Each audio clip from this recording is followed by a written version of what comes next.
Así.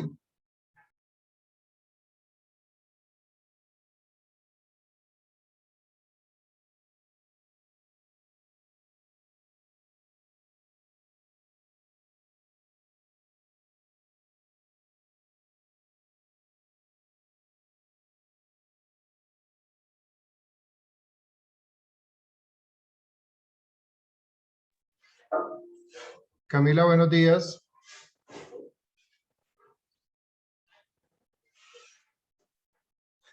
Camila, Hola, buenos días. ¿qué más? Cami, hazme un favor, ¿será que te puedo hacer una llamada interna en una conferencia llamada con el asistente del doctor Ricaute?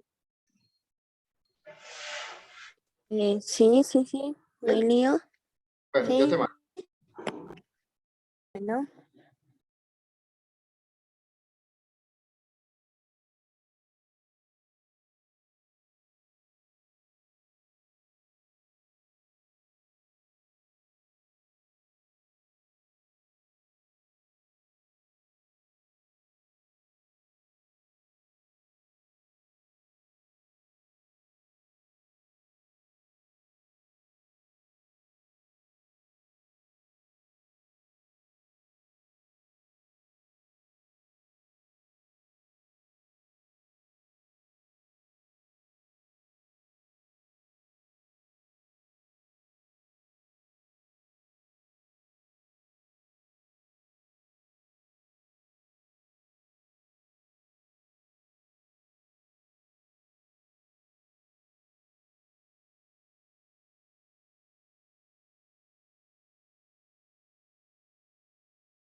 Buenos días, doctores. ¿Cómo están? Buenos días. Bien, gracias.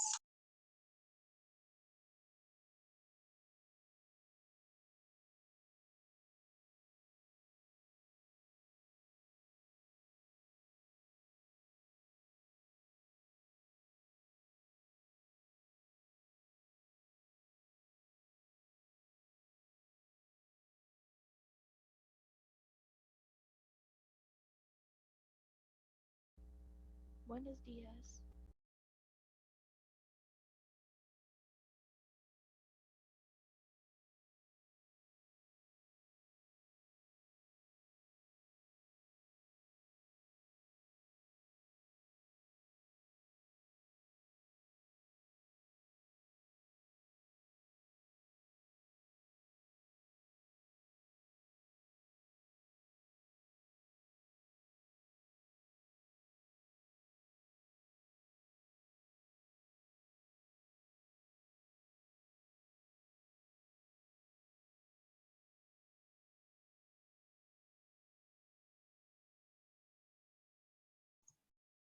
Bueno, doctores, entonces vamos a continuar con el estudio de los delitos contra la familia.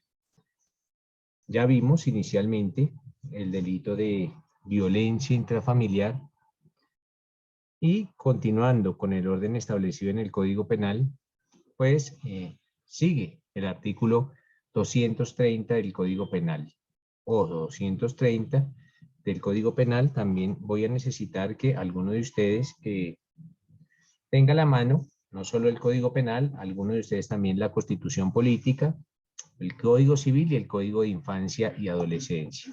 Entonces, por ahora, mis doctores, alguien que le dé lectura al artículo 230 del Código Penal, que consagra un delito que se denomina maltrato mediante restricción a la libertad física. Alejandro. Profe, artículo 230. El que mediante fuerza restrinja la libertad de locomoción a otra persona mayor de edad perteneciente a su grupo familiar o puesta bajo su cuidado o en menor edad sobre el cual no ejerza patria potestad, incurrirá en prisión de 16 a 36 meses y en multa de 1.33 a 24 salarios mínimos legales vigentes. Gracias. Siempre que la conducta no constituya delito sancionado con pena mayor. Perfecto. Básicamente, mis doctores, en este delito, inicialmente lo que primero se protege o lo que busca proteger este delito es la libertad de locomoción. Esa libertad que tienen los miembros de la unidad doméstica, lógicamente sacando a los menores de 18 años, esa libertad de locomoción, esa libertad de transitar, esa libertad de desplazarse de un lugar a otro libremente. Y esa libertad, ¿quién las tienen? Pues los tienen los miembros de la unidad doméstica o los miembros de la familia. Le repito, excluyendo a los menores de 18 años. ¿Por qué? Porque los menores de 18 años pues, están sometidos a la patria potestad. Entonces, mis doctores, tal y como nos lo leía Alejandro, este delito es un delito de los que se denominan subsidiarios. ¿Por qué? Porque se aplica siempre que la conducta no constituye un delito sancionado con pena mayor. Básicamente, mis doctores, el sujeto activo de este delito, esto es el perpetrador de este delito, debe ser algún miembro. Este autor debe hacer parte del núcleo familiar de la víctima.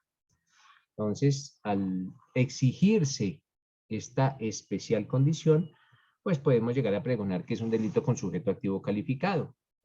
Entonces, debe de ser alguien o hacer parte del núcleo familiar.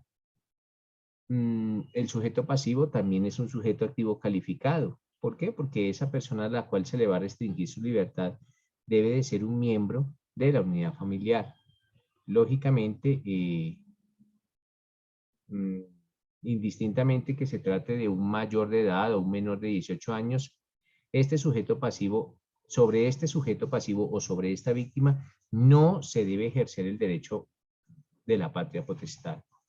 La conducta que se despliega por parte de la gente para la comisión de este delito es como restringir, la ley lo consagra como restringir la libertad de locomoción y restringirla mediante la fuerza. Se vulnera el derecho fundamental a la libre locomoción. Se le impide o se le limita el libre desplazamiento a esa persona. ¿A cuál persona? Sobre la persona que recae la conducta. Esto es, a la víctima. Es un delito de mera conducta, no admite la modalidad de tentativa y es un delito eminentemente doloso. Como un ejemplo de este delito podemos citar el caso de que exista una niña o una mujer de 22 años pongámosle.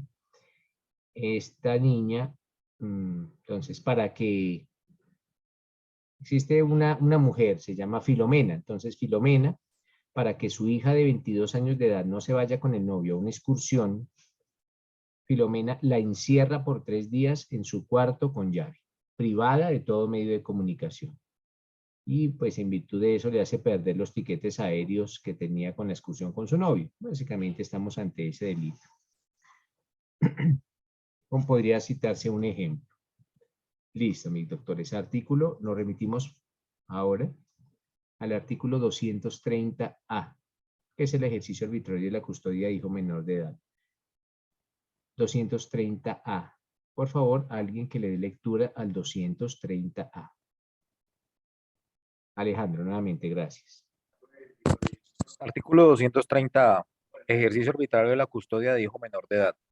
El padre que arrebate, sustraiga, retenga u oculte a uno de sus hijos menores sobre quienes ejerce la patria potestad con el fin de privar al otro padre del derecho de custodia y cuidado personal, incurrirá por ese solo hecho en prisión de 1 a 3 años y en multa de 1 a 16 salarios mínimos legales vigentes. Gracias, Alejandro. Esta conducta anteriormente, mis doctores, era confundida con el delito de secuestro, pero no. Ya dejó de entenderse jurídico, penalmente hablando, dejó de entenderse que se trata de un secuestro. Aquí no hablamos de secuestros.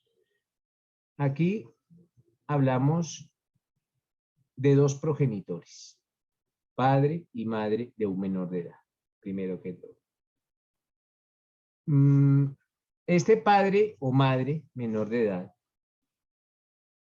impide, o cuál es la conducta que despliega este padre o esta madre de un menor de edad. Pues básicamente es impedirle ejercer al otro los derechos y los deberes que se derivan de la patria potestad, como el cuidado, como la custodia, como la corrección, como el acompañamiento. En ocasiones, los progenitores de los menores de edad utilizan este medio como chantaje o lo utilizan como venganza. Entonces, no permiten que el otro progenitor vea a su hijo, lo ocultan. Esto es utilizado en muchas ocasiones como un chantaje por parte del padre o madre o una venganza. ¿Es un delito con sujeto activo calificado? Claro que sí. Claro que es un delito con sujeto activo calificado. ¿Por qué? Porque estamos hablando que debe ser el padre o la madre del menor de edad.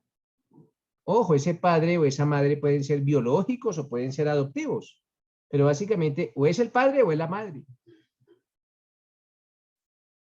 La víctima, aparte de ser el otro cónyuge, pues es el menor de edad. Elber. Buenos días, doctor. Doctor, una pregunta. Los casos cuando se separan y mediante engaño hacen firmar para sacar a los niños del país, ¿también se podrían llevar por este delito? ¿O hay Claro un que delito sí, y hay otros especial delitos en eso? adicionales. Hay otros delitos adicionales, pero claro que sí. Entonces, les digo que, pues, básicamente el que comete esta conducta, que es el padre o la madre, le arrebata o le sustrae o le retiene o le oculta ese menor de edad al otro progenitor. Lo impide ver a sus hijos, le impide ver a sus hijos, no le dice dónde están. Es un delito sancionado con pena de prisión. Es un delito eminentemente doloso.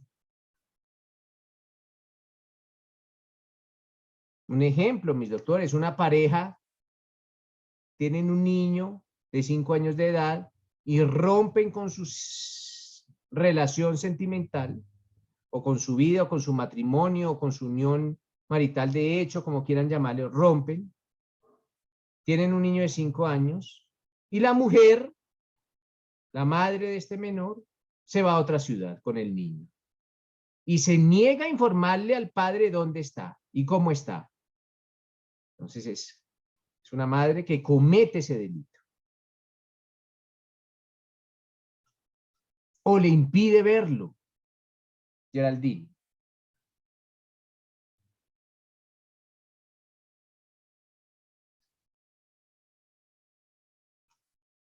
Hola, profe, buenos días. Tú me diste la palabra, ¿verdad? Ajá. Qué pena, es que no respondía porque acá tengo los bebés que están haciendo bulla. Profe, es que yo tengo una duda. Digamos, en el caso, yo sé que se le puede quitar la patria potestad a una persona si, digamos, pues con unos requisitos, como por ejemplo que el papá esté, el padre de los hijos esté preso, ¿cierto? Pero No, una pregunta, no, ¿no? eso es falso, Geraldine. Eso es ¿Eso falso. no es falso? ¿Eso es falso? Sí, eso es falso. Es que, profe, yo conozco un caso donde el papá pues siempre respondió por su hijo porque es un niño, él siempre respondió por su hijo, pero al estar preso pues ya se le queda un No, poco complicado. eso es falso de toda falsedad, Geraldine. ¿Sí? Yo puedo tener un hijo y si cometo el delito de falsedad en documento público, ¿por qué me van a quitar la patria potestad? ¿Por qué me la van a quitar? A él le quitaron la Por haberse patria. falsificado un documento? ¿Me van a quitar la patria potestad de mi hijo? No, a mí me la quitan si violé a mi hijo. Claro, si cometí un delito contra él, pues lo más lógico es que me la quiten. Pero si yo me hurté un celular, ¿por qué me van a quitar la patria potestad de mi hijo? ¿Qué tiene que ver el hecho de que me haya robado un celular a que no pueda ser un buen padre? Entonces, ojo, la patria potestad no se le quita a las personas por el hecho de que estén privadas de la libertad. No, eso es falso. Y en ese caso, Lo que ¿cómo? pasa es que en ciertos casos se cometió un delito contra el hijo. Ah, bueno, si se cometió un delito contra el hijo en el que el papá violó a la hija, pues ¿cómo le vamos a otorgar la patria potestad? Entonces, en esos casos sí se puede, ¿vale, Geraldine? Sí, profe, pero ahí quedé con la duda porque pues el único inconveniente fue que dejó de responder porque estaba preso y por eso Claro. fue que la chica le quitó la patria potestad, pues eso fue lo que ella especificó y No, pues no, quedó no, súper mal y eso el es niño falso. también. Eso es falso, Geraldine. Nos toca mirar el proceso. Ah, vale, profe. Tendríamos que mirar el proceso a ver qué fue lo que aconteció, ¿vale? Lo voy a conseguir, profe, bueno, Sí, claro que sí, lo gracias. analizamos. Vale, listo, perfecto. Sí, porque cada caso, le repetía, es como un mundo completamente distinto. Nicole. Profe, una pregunta, ¿y si hay amenaza de muerte sobre el hijo de la unión, se puede pelear por la patria potestad? Eso hace parte del derecho de familia, eso no es un delito, pero eventualmente sí se podía hacer. Eso ya lo abordarán en su derecho de familia, cuáles son los requisitos para la pérdida de la patria potestad, en el entendido que la patria potestad es la pérdida de los derechos, pero no la pérdida de los deberes. Pero eventualmente sí se podría, Nicole. Ok, gracias, profe. Vale. Listo, mis doctores. Ahora, nuevamente, remitámonos por favor al artículo, al siguiente artículo, al de la explotación de menores de edad. Ah, Geraldine, ¿dejaste la mano levantada o alguna otra pregunta?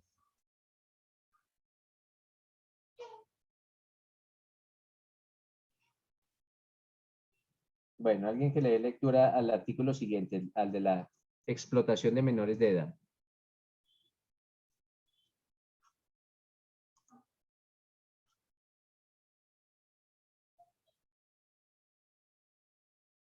Bueno, antes de eso, Alejandro, por favor. Listo, profe. Dice capítulo segundo de la mendicidad y tráfico de menores, artículo 231, explotación de menores de edad. El que utilice, instrumentalice, comercialice o mendigue con menores de edad directamente o a través de terceros, incurrirá en prisión de 3 a 7 años de prisión y el menor será conducido al Instituto Colombiano de Bienestar Familiar para aplicar las medidas de restablecimiento de derechos correspondientes. La pena se aumentará a la mitad cuando el actor sea un pariente hasta de cuarto grado de consanguinidad, segundo de afinidad o primero civil. Gracias, Alejandro. Para entender mejor este artículo, para ahondar en su estudio, les recomiendo leer una sentencia de la Corte Constitucional, la 464 de 2014, en la cual se declaró la exequibilidad de este delito. Diego. Profe, una pregunta, ¿y esas personas que cogen y utilizan a los menores en los buses? Tiene que esperar a que termine la explicación para que me pregunte. ¿Listo, Diego? Listo. Porque pues no he realizado la explicación de este delito. Y ya, pues si surge la duda, y sí preguntamos. Yo les decía a mis doctores que es necesario o es recomendable leer la sentencia, la C-464 del 2014, proferida por la Corte Constitucional. Y en esa sentencia, la Corte Constitucional indicó que ser mendigo en Colombia no es delito. Ser mendigo en Colombia no es delito.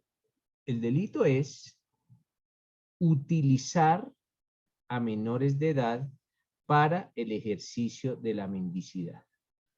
Ojo, es utilizar a los menores de edad. Ahora bien, si yo soy un mendigo y tengo 2 hijos y salgo con ellos a mendigar, pues no los estoy utilizando básicamente. ¿Por qué? Porque estamos hablando de un ejercicio autónomo de la mendicidad en compañía de mis hijos, pero no los estoy utilizando. Con miras a proteger a los niños, a las niñas, a los adolescentes que han sido objeto de algunas acciones, digamos que inescrupulosas, para ejercer la mendicidad. Pues lo que se castiga en estos casos es cuando se instrumentaliza o cuando se utiliza a un menor para la mendicidad. Por ejemplo, alquilándolos, vendiéndolos. Nótese, mis doctores, que puede llegar a ocurrir que una mujer casi que alquile a sus hijos. Alquile a sus hijos. ¿Para qué? Por una suma de 20.000 pesos diarios, ella presta a sus hijos para que estos niños pidan limosna. Entonces, en esos casos, sí.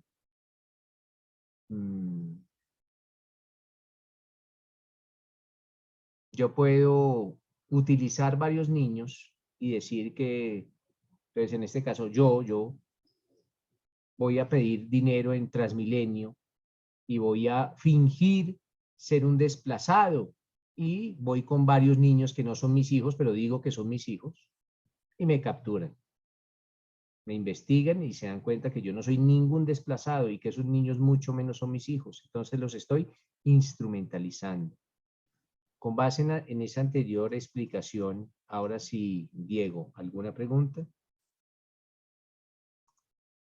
Profe, pues yo he visto, por ejemplo, no le digo la estación, se sube un muchacho que tiene por ahí 16 años y dice, no, es que yo le estoy ayudando a mi mamá a recoger dinero y todo ese tipo de cosas. Ahí está solo, o sea, sin eso, No, ahí lo eso estaría. es instrumentalizar a menores de edad. Ojo, voy a utilizar menores de edad.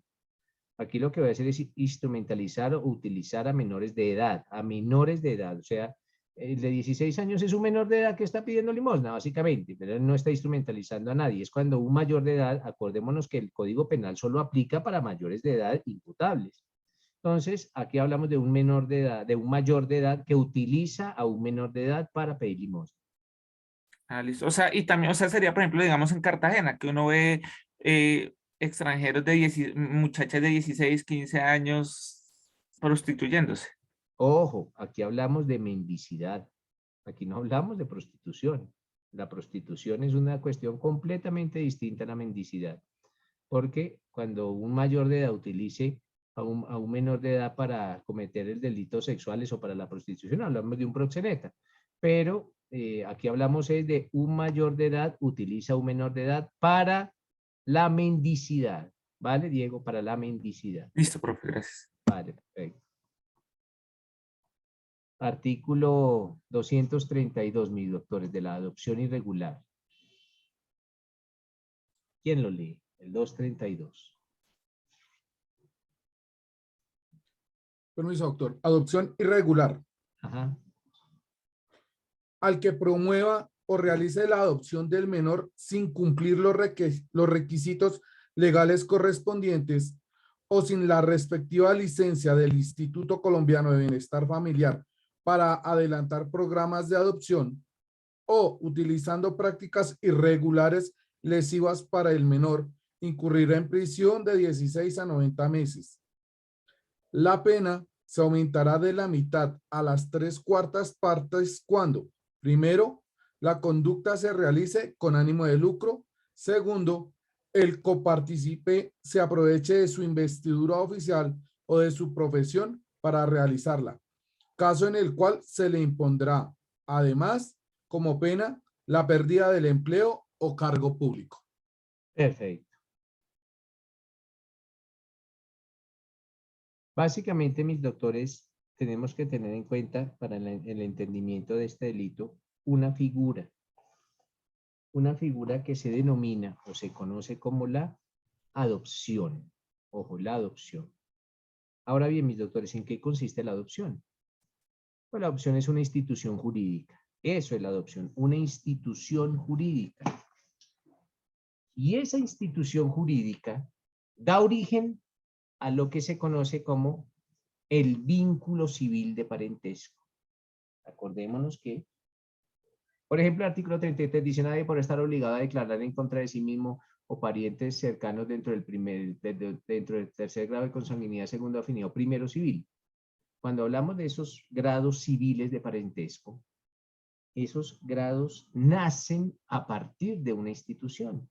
Y esa institución se denomina la adopción. A partir de esa institución jurídica conocida como la adopción, nacen los vínculos civiles de parentesco o los vínculos civiles de filiación. Para adoptar a quien sea. Esos procesos de adopción en Colombia son bastante rigurosos y son adelantados por el Instituto Colombiano de Bienestar Familiar y necesitan el cumplimiento irrestricto de algunos requisitos. En ocasiones puede pasar que el adoptante no cumpla con los requisitos establecidos por el Instituto Nacional de Medicina Legal. O alguien o algún funcionario promueve alguna adopción sin el lleno de los requisitos legales. Esta conducta puede llegar a ser considerada o es considerada por la ley como delito.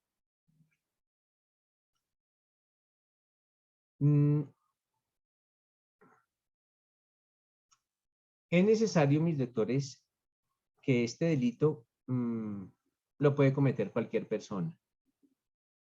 Sin embargo, y por eso les decía que es bueno tener un código de infancia y adolescencia. Esta ley 1098 del 2006. Sin embargo, es necesario tener en cuenta que en Colombia no pueden adoptar los menores de 25 años. Para adoptar en Colombia es necesario tener más de 25 años. Es un requisito obligatorio. No tiene ninguna excepción. En Colombia adoptan los mayores de 25 años. Esa es la edad mínima para adoptar. Y además de eso, la diferencia entre el adoptante y el adoptivo debe ser mínimo de 10 años. Entonces, si alguien de 25 años va a adoptar a un menor, pues el menor tiene que tener mínimo 10 años menos. Mínimo 10 años menos.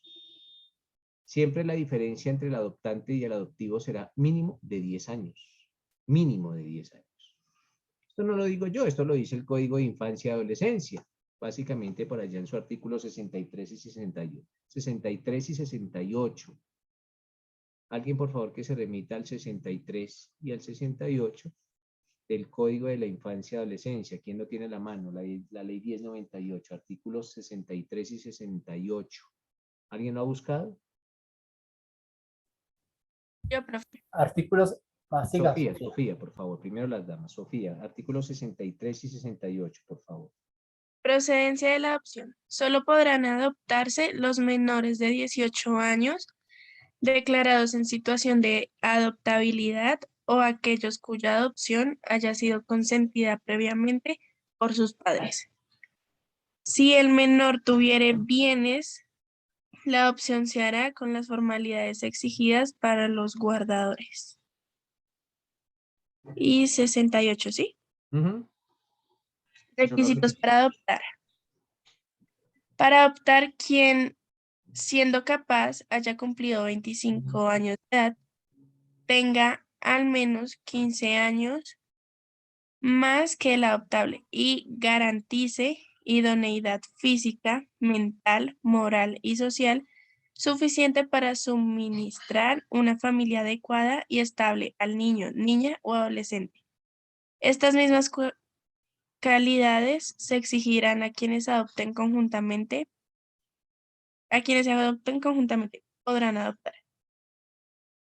Entonces, espérate, ahí corrijo, no son 10, sino son 15 años de edad lo que debe tener.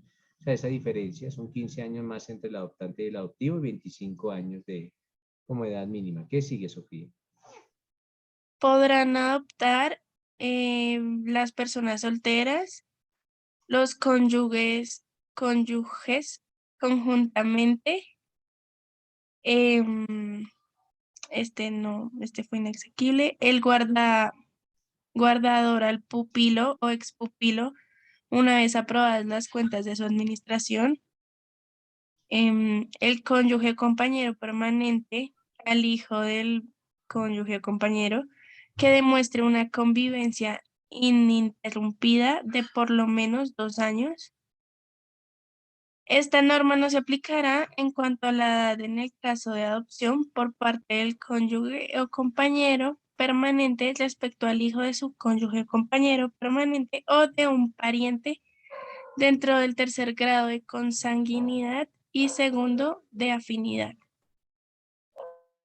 Gracias, Sofía. Nótese que si ustedes continuaran leyendo, por allá en el artículo 69 se habla de la adopción de mayores de edad. La adopción de mayores de edad se puede realizar, ojo, adopción de mayores de edad, lo dice el artículo 69 del Código de la Infancia y Adolescencia, y la adopción de niños, niñas o adolescentes indígenas. También se pueden adoptar niños, niñas o adolescentes indígenas, pero tiene un trato especial acorde con los artículos 69 y 70 del Código de la Infancia y la Adolescencia. Pero básicamente cuando se adopta a otra persona sin el lleno de los requisitos legales establecidos para tal fin, pues nos encontramos ante la comisión de este delito. Ahora bien, doctores, nos vamos a remitir a los delitos contra la asistencia alimentaria. Ojo, delitos contra la asistencia alimentaria. Y ellos empiezan a ser relacionados en la ley en el artículo 233. El primero se conoce como la inasistencia alimentaria. Alguien, por favor, que le dé lectura al artículo 233 de nuestro Código Penal. Y de una vez, algún otro doctor que tenga listo o doctora, que tenga listo nuestro Código Civil, porque para el entendimiento cabal del artículo 233 es necesario también tener en cuenta algunas normas de derecho civil. Pues básicamente las normas que nos hablan sobre los alimentos. Vamos a ver posteriormente que, bueno, de una vez les digo, es el 413 del Código Civil. 413, alguien que lo tenga listo para que cuando lo necesitemos, pues alguien que lee lectura al 413, pero por ahora al 233. ¿Qué nos dice el artículo 233, Karen? Inasistencia alimentaria. El que se sustraiga sin justa causa la prestación de alimentos legalmente debidos a sus ascendientes, descendientes, adoptante, adoptivo, cónyuge o compañero o compañera permanente, incurrirá en prisión de 16 a 54 meses y multa de 13.33 a 30 salarios mínimos legales mensuales vigentes. La pena será de prisión de 32 a 72 meses y multa de 20 a 37.5 salarios mínimos legales mensuales vigentes cuando la inasistencia alimentaria se cometa contra un menor. El parágrafo también. Ajá. Parágrafo 1. Para efectos del presente artículo, se tendrá por compañero y compañera permanente únicamente al hombre y a la mujer que forman parte de la unión marital de hecho, durante un lapso no inferior a 2 años, en los términos de la Ley 54 de 1990. Parágrafo 2. En los eventos tipificados en la presente ley se podrán aplicar el principio de oportunidad. Vale. Antes de eso, aunque no hace parte de este módulo, pero es necesario por lo menos dejarlo claro. Dice, o nos leía Karen, el parágrafo segundo de este artículo 233. Y se indicaba que para ese delito procede o se puede aplicar el principio de oportunidad. Básicamente, mis doctores, el principio de oportunidad es una herramienta, ojo, es una herramienta que nace a partir de la política criminal del Estado, o sea, de las directrices que tiene el Estado para manejar los asuntos penales y criminales. Y esa facultad consagrada en el principio de oportunidad consiste en la posibilidad de que la Fiscalía General de la Nación archive un proceso archive un proceso en contra de una persona aún contando con elementos de prueba que pueden demostrar su responsabilidad. Entonces, ojo, la Fiscalía cuenta con algunos medios de prueba o con algunas pruebas que le indican que la persona es responsable del delito, pero aún así tiene la posibilidad de archivar el proceso definitivamente. Esa posibilidad se denomina el principio de oportunidad. Lógicamente, para la aplicación del principio de oportunidad se deben reunir algunos requisitos, pero eso ya será objeto del análisis que se le realice o del estudio que se realice en su octavo semestre cuando estén estudiando la materia de procesal penal, cuáles son los requisitos para la procedencia de la figura del principio de oportunidad. ¿Qué requisitos se deben reunir? ¿Para qué? Para que la Fiscalía, ojo, esto es una potestad de la Fiscalía, aplique el principio de oportunidad y archive definitivamente un proceso, aún contando con pruebas que pueden llegar a demostrar una presunta responsabilidad por parte del investigado. Pero bueno, entonces, ojo, porque pues allá lo indica, les decía, el parágrafo del artículo 233 nos indica que en ese delito se puede aplicar el principio de oportunidad. De hecho, en la mayoría de delitos contra menores no, pero en este sí. Cuando se aplica, pues cuando se comete básicamente contra un menor. Ahora bien, mis doctores, este delito de inasistencia alimentaria es de los delitos que más se cometen en Colombia, acorde con las estadísticas del Consejo Superior de la Judicatura. Un delito que básicamente puede llegar a tener, o aproximadamente puede tener unos 18.000 procesos por año. 18.000 procesos por año. Esto es, los procesos que se denuncian, los procesos que se adelantan rigurosamente. Pero estamos hablando de un proceso, de un delito que se comete bastante en Colombia. En la mayoría de casos, ojo, en la mayoría, no en todos, pero sí en la mayoría de casos, básicamente es un delito que atenta contra niños, contra niñas y contra adolescentes, pero también atenta contra las mujeres encargadas de su cuidado personal. ¿Por qué? Porque las mujeres encargadas de cuidar a estos niños o a estas niñas o a estos adolescentes tienen que soportar una responsabilidad de los hombres. Nótese que el cuidado de los niños es un cuidado compartido entre hombres y mujeres, pero en muchas ocasiones los hombres se desprenden de esa obligación y es la mujer la que tiene que soportar la responsabilidad y asumen solas, básicamente, asumen solas las obligaciones que genera la crianza de los hijos. A veces hasta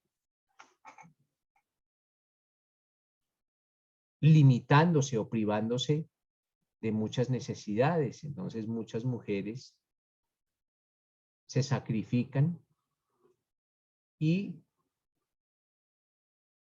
cumplen la obligación de criar a sus hijos totalmente.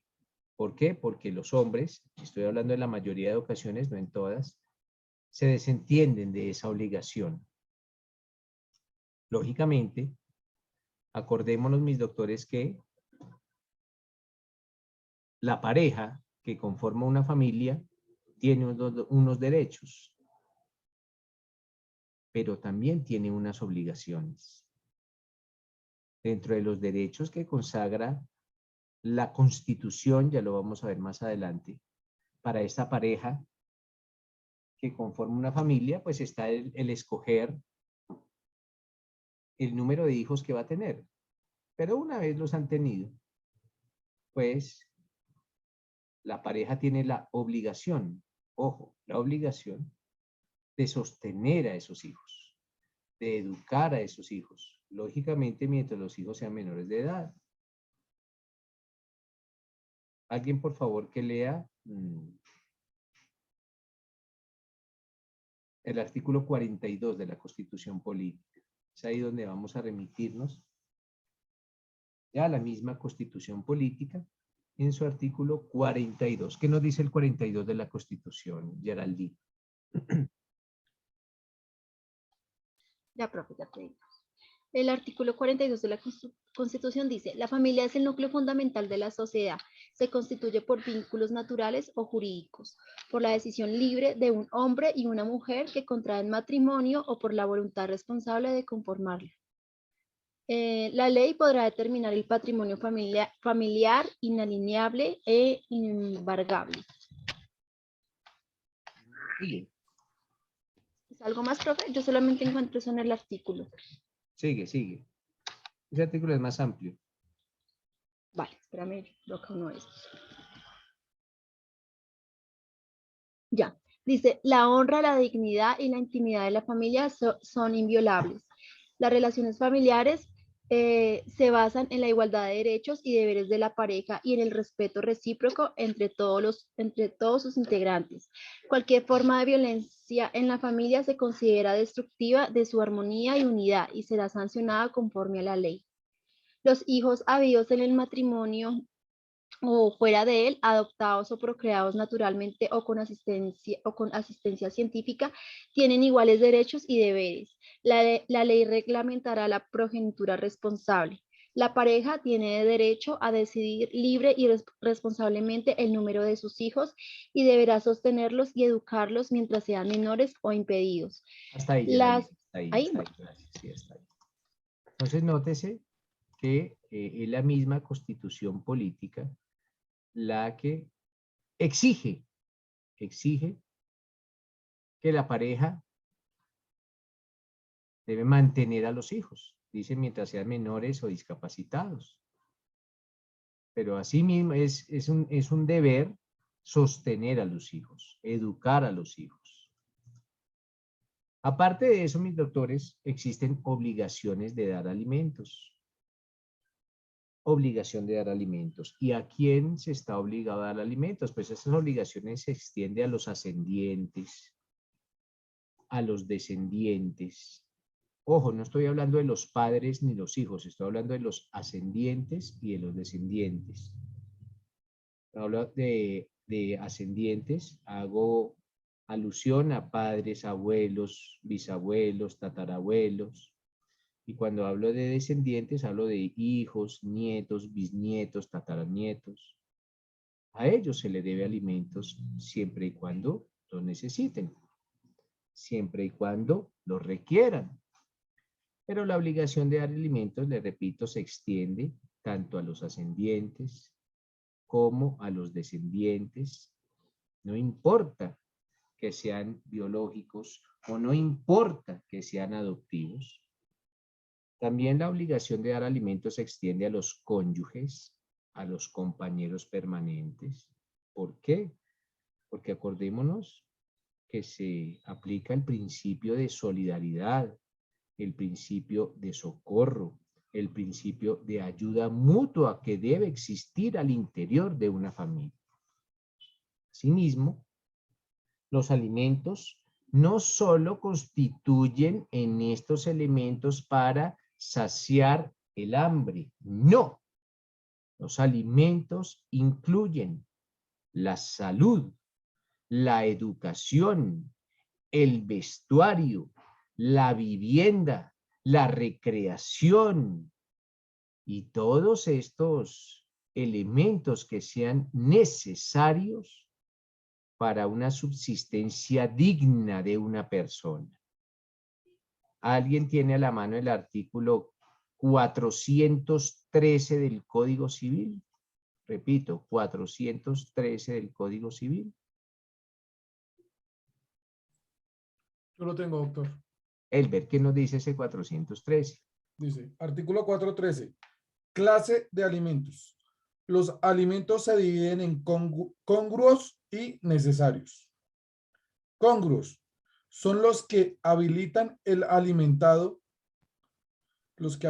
al alimentado para subsistir modestamente de un modo correspondiente a su posición social. Necesarios, los que le dan lo que basta para sustentar la vida. Los alimentos, sean congruos o necesarios, comprenden la obligación de proporcionar el alimentario menor de 21 años, la enseñanza primaria y la de alguna profesión u oficio. Perfecto. Entonces voy a compartirles pantalla para tratar de entender de una forma mejor este delito de inasistencia alimentaria.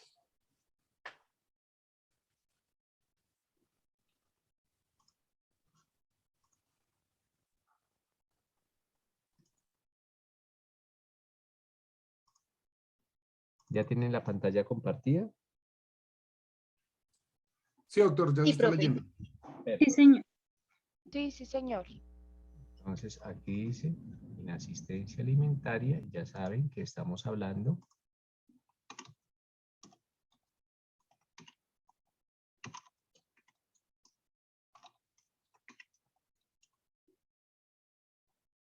inasistencia alimentaria, artículo 233 del Código Penal.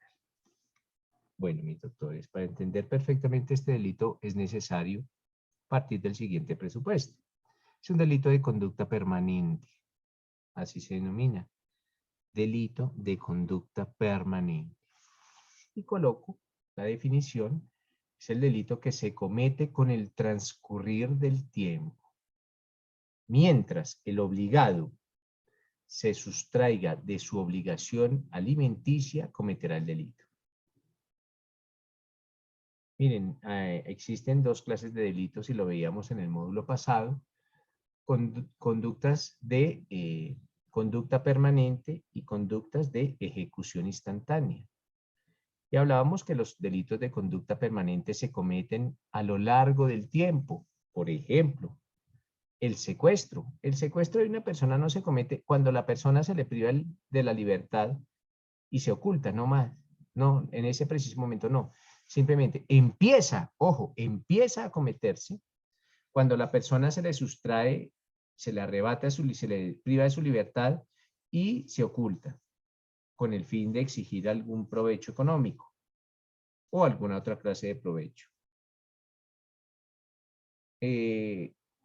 Pero mientras la persona esté secuestrada, pues el agente está cometiendo el delito de secuestro. No se comete en un solo momento, sino mientras la persona esté secuestrada. Lo mismo ocurre con el delito de inasistencia alimentaria. Mientras el obligado se sustraiga a su obligación, está cometiendo el delito. Entonces, si en un caso hipotético yo soy el padre de un hijo de 5 años y llevo 5 años en que no respondo por los alimentos de mi hijo, pues llevo cometiendo el delito 5 años. Soy delincuente hace 5 años. Llevo 5 años cometiendo el delito. Por eso hablamos que es un delito de conducta permanente. El hecho que se trate, mis doctores, de un delito de conducta permanente implica que la pena tiene un tratamiento especial. La pena de prisión o la pena consagrada en la ley tiene un tratamiento especial. Eso voy a tratar de explicarlo por medio de esta pantalla. Esto es un caso hipotético. Esto no es un caso con base en la ley penal o en la ley enemigo. La ley 599 del 2005 es un caso hipotético, para que lo entienda mejor. Es un caso hipotético. El delito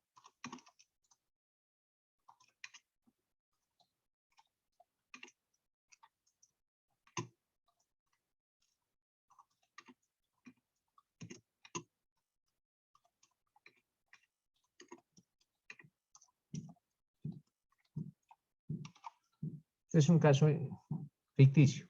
Dice, el delito de inasistencia alimentaria consagra una pena de prisión de 5 años. Esto es actualmente, esta es la pena actual del delito. Esto, ojo, esto no es un caso hipotético. Esto es un caso hipotético, es un caso que me estoy inventando y asimismo las penas me las estoy inventando.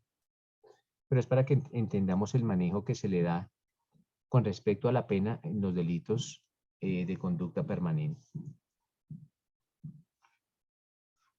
Hace 10 años,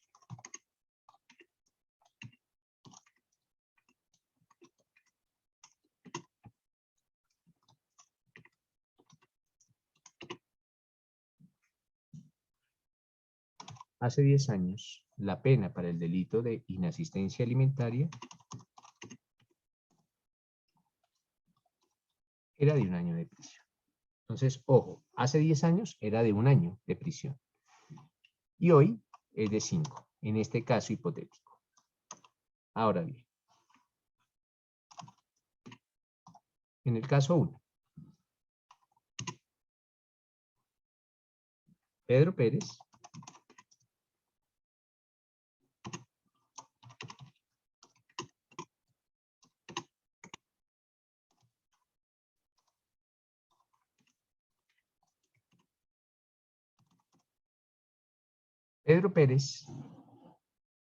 mayor de edad y padre del menor ABC. Entonces, ojo, tenemos a Pedro Pérez. Tenemos que ese Pedro Pérez es un mayor de edad. Y tenemos que ese señor Pedro Pérez es el padre de un hijo menor de edad.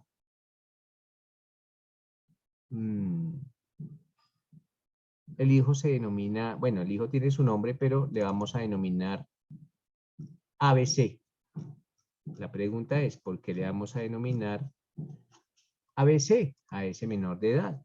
Básicamente porque cuando los menores de edad son víctimas de delitos, ojo, cuando los menores de edad son víctimas de delitos, pues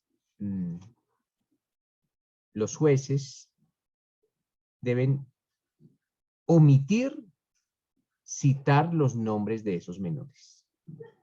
Simplemente se citan sus iniciales para respetar la dignidad de ese niño o de esa niña y el derecho a tener el derecho al nombre. Esto de acuerdo con la Declaración de los Derechos del Niño y el acatamiento a los principios fundamentales de justicia para las víctimas de delitos y abusos de poder. Esto es de la ONU, ¿no? Es una resolución de la ONU, la 4034 de 1985. Asimismo, cuando se citan las iniciales de los niños víctimas de delitos, pues están acatando los artículos 192 y 193 del Código de la Infancia y Adolescencia. Todo esto Todo esto de los artículos 15 y 44 de la Constitución Política. Entonces, ustedes encontrarán, doctores, que cuando analicen un caso en el cual la víctima, un caso penal, ¿no? La víctima sea un niño o una niña o un adolescente, no se citan sus nombres, sino se citan sus iniciales. Por eso coloco caso 1. Pedro Pérez es mayor de edad y es padre del menor ABC. Ojo, teniendo en cuenta estos hechos, estos presupuestos. Por eso los voy a colocar en negrilla. En el caso 1, Pedro Pérez es mayor de edad y padre del menor ABC. Vamos a colocar la edad de ABC. Ojo, ahí tenemos la edad de ABC. Ese es el niño, víctima del delincuente padre irresponsable. Es un delincuente. O madre irresponsable, una delincuente. Pero en este caso es Pedro Pérez el delincuente.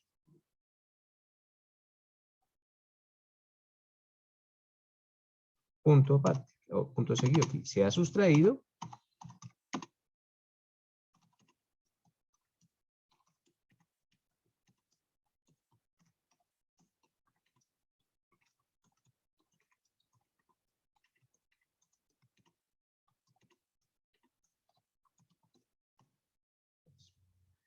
caso 1, Pedro Pérez, mayor de edad y padre del menor ABC de 10 años de edad, se ha sustraído de su obligación alimentaria para con el menor desde su nacimiento.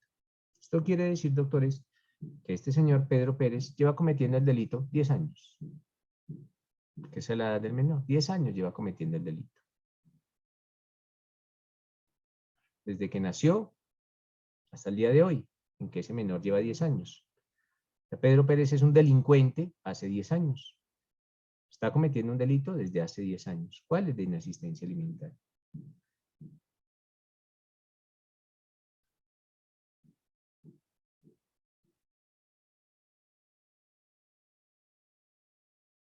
Les voy a conceder 15 minutos para que analicen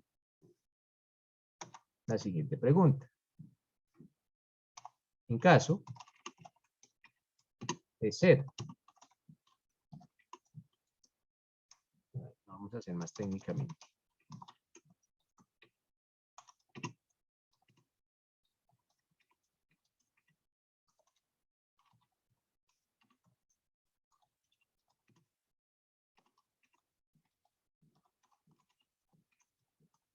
Dice, en caso de ser hallado penalmente responsable de la comisión del delito, ¿quién? Pues Pedro Pérez.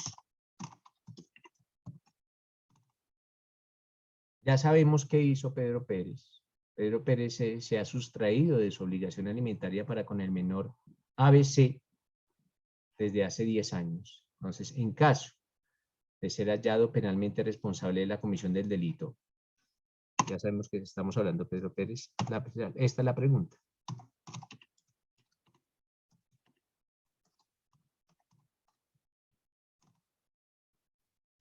¿Qué pena se impondría? Entonces, analicen el caso. Les voy a conceder 15 minuticos, no se necesita más, para que se indique la respuesta, y no solo eso, mis doctores, para que se indique la respuesta y su justificación. Esto es, para que se diga del por qué se impondría la pena que ustedes consideran. Igual les voy a dejar compartida la pantalla para que lo analicen mejor.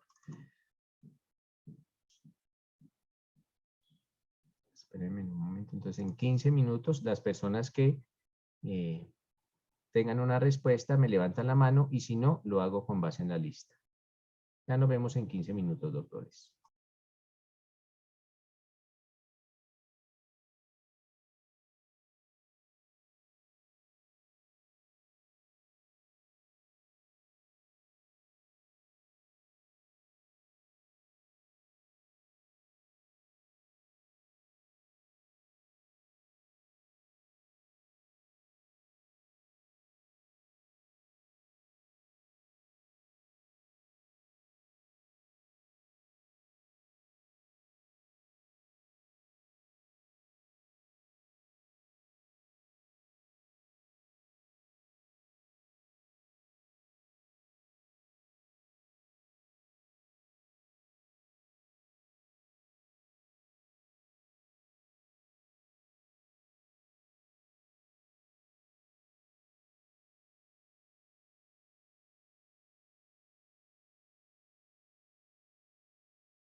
Bueno, entonces una vez tenemos el caso, escucho a Natalie Medina Ávila.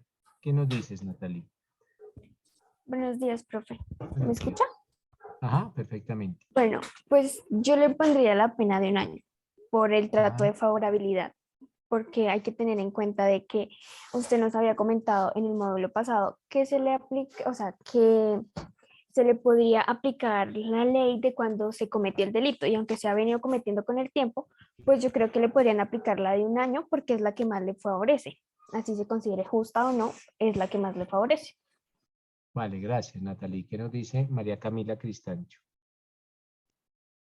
Profe, yo también le impondría la de 1 año, ya que en el momento en que él empezó a cometer el delito, estaba vigente esta ley.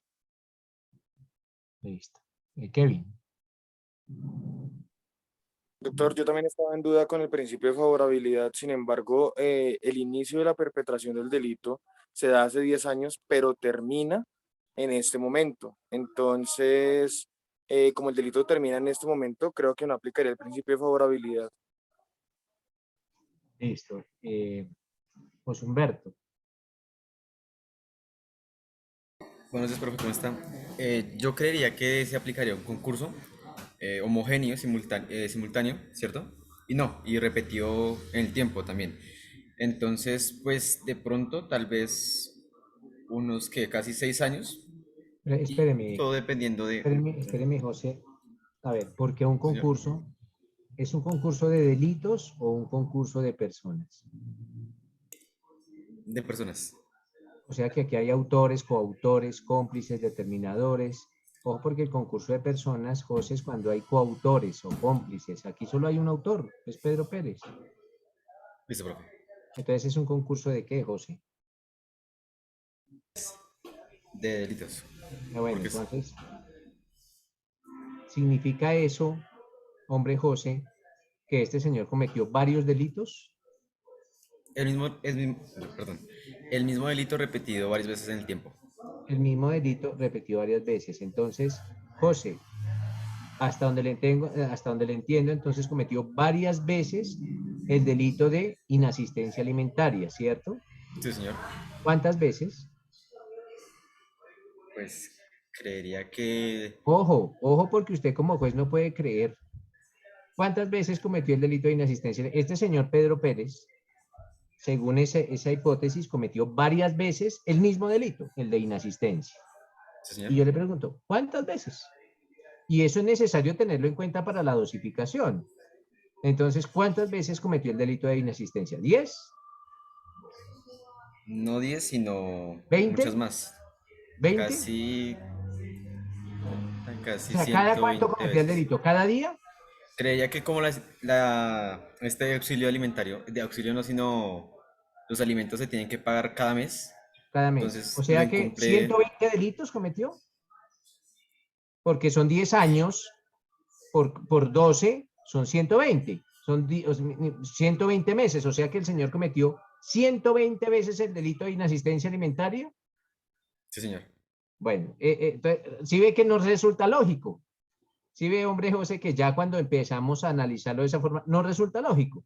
Por eso yo le decía, y la explicación partía del hecho de que es un delito de conducta permanente. Es un solo delito, pero que se comete a lo largo del tiempo. A lo largo del tiempo. Entonces, retiremos eso. ¿Vale, José? Sí, señor. Gracias. Vale, listo. Ahora, don Diego Borrás. Profe, yo me acogería al artículo 29 de la Constitución Política, donde hay un principio que es el de favorabilidad. Entonces me acogería a lo de 1 año para la pena que le impusieron a esta persona. Pero si ya el menor es mayor de edad, pues yo creería que ya no, o sea, ya no puede seguir el delito porque ya no debe alimentos, a No, menos de pero que la ojo, persona esté porque, hospedada. ojo, Diego, porque en el ejemplo decía que ¿cuántos años tiene hoy en día? No me fijé, doctor. 10. Él tiene 10 años. Ah, no, entonces sí. Entonces me acogería al 10 artículo años. 29 de la Hoy Constitución lo van a Política. condenar y hoy el niño tiene 10 años. Lo que pasa es que el papá se ha sustraído desde que nació. Entonces me acogería a la Constitución Política del artículo 29, donde dice el principio de la favorabilidad, donde se acoge a la mejor pena. O sea, Diego, que la favorabilidad consagrada en el artículo 29 de la Constitución es una favorabilidad ¿para quién? ¿Para el dice, procesado o para la víctima? dice, en materia penal, a la ley permisiva favorable a cuando sea posterior se aplicará de manera preferencia y la manera restrictiva y favorable. Pues al procesado pensaría yo ahí, profe. Al procesado. O sea Sí, que señor. la ley penal y la Constitución protegen más al delincuente que a la víctima. No, pues tienen que proteger más a la víctima. Pero usted me está diciendo que es al procesado. Pues en ese momento, o sea, por ejemplo, ahí se está cogiendo, digamos que él se acogería a la sentencia Claro, del a delito la de menor pena. favorabilidad. Sí. A la favorabilidad, pero la favorabilidad me repite usted, Diego, que es para el procesado. Sí, señor. En favor del procesado. En este momento, sí, en esa pena, sí. O sea, Claro, digamos que en esa o sea que conducta, el sí. principio de favorabilidad, que es constitucional y legal, protege más al delincuente que a la víctima. En este momento, o sea, sí, hay como lo plantea el doctor, sí. O sea, en este momento sí le estaría protegiendo más. Porque miren en ese caso, hombre Diego, que este señor lleva siendo un delincuente durante 10 años. Sí. Y si él cometiera el delito hoy, le impondrían una pena de 5, pero como lo lleva cometiendo hace 10 años, pues le van a imponer una pena de 1, porque la pena era de 1 hace 10 años y como la principio de favorabilidad, entonces ahí es donde yo digo, la Constitución y la ley protegen más al delincuente que a la víctima. Usted me dice En este que caso, sí. Y esa es la respuesta, Diego. Sí. Esa es la respuesta.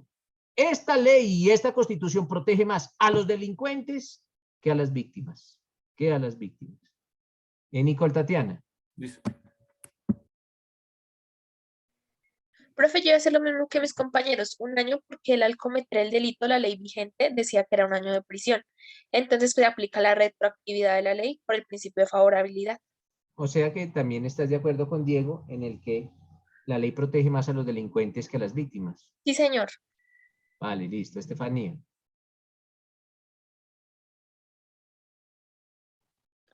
Buenos días, profe. Yo puse que es un delito pues permanente porque se comete a través del tiempo y le daría 1 año porque se cometió hace 10 años y la ley que estaba hace 10 años era de 1 año. O sea, Y también vas a favorecer más al delincuente que a la víctima. sí, y según el principio de Tempus Regi Actus, que dice ¿Cómo? Es que no lo entendí bien. ¿Cómo? Es que profe, espere que es que tengo como el celular también, estoy conectada de 2 dispositivos y se me repite. Ah, pero está bajo el aflujo de alguna bebida embriagante o alguna sustancia alucinógena. No, profe, es que yo estoy Ah. leyendo una sentencia que dice acerca de la ultraactividad. Sí, sí, sí. Y ese favorece pues la ley en la que se ocurrieron los hechos. Ajá. Aquí es ultraactividad. Aquí es favorabilidad por ultraactividad. Eso. Vale, listo. Gracias, Estefanía. ¿Qué nos dice Luz Ángela? Profe, yo le daría la pena actual como quiera, que si bien el chico ya tiene 10 años, pues es permanente y él no la ha cumplido. Entonces, yo me ¿Quién no ha quedo... cumplido quién? ¿Quién no ha cumplido qué? Bueno, el señor mayor de edad no ha cumplido con la cuota alimentaria durante 10 años. Ajá. Y digamos que lo que tú decías, lo van a penalizar hoy. Yo considero que a pesar de digamos que hace 10 años, perdón, la pena era de 1 año, lo van a fallar hoy, entonces el delito está vigente hoy, yo le daría los 5 años. O sea que tú le das los 5 años por lo que la pena es hoy de 5 años. Sí, señor, porque digamos que, pues, o sea, tengo una duda, porque yo haría como, ¿hasta qué tiempo fue de 1 año? Y desde qué tiempo empezó a 5 años y haría como una dosificación de la pena diferente, porque digamos que cuando a él lo van a juzgar es hoy y el chico está en la edad pertinente para, digamos, para cuando cubre 5 años y no 1 año. ¿Qué nos dice Elizabeth?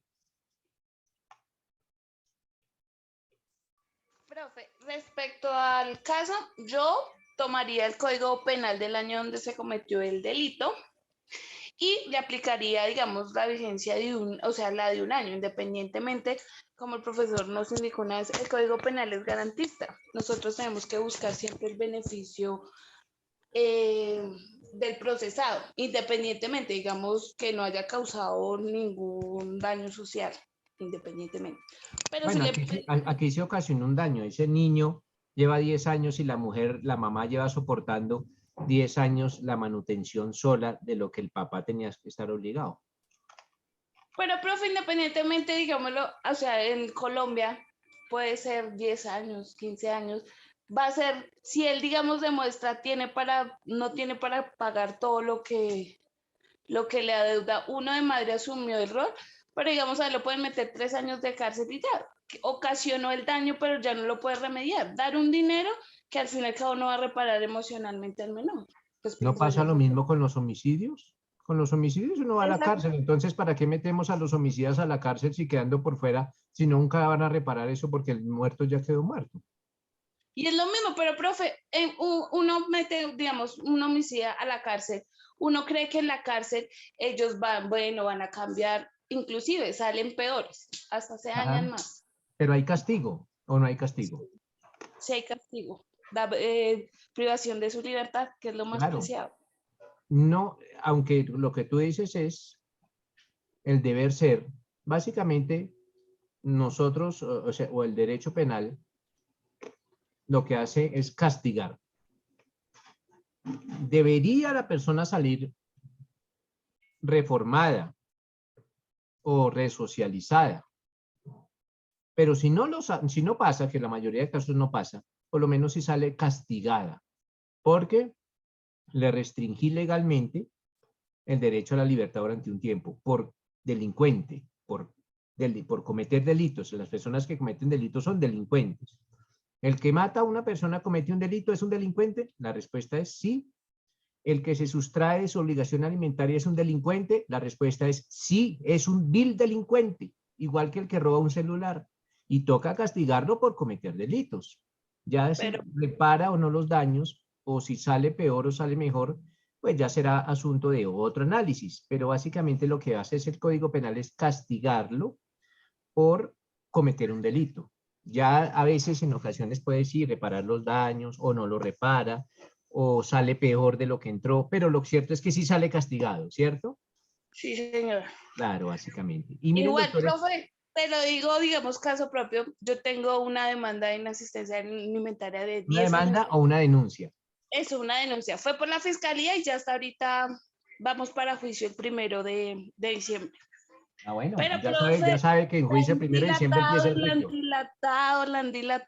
dilatado, entonces ya, esperar a ver qué dice. Pues sí, pero ¿quién lo ha dilatado?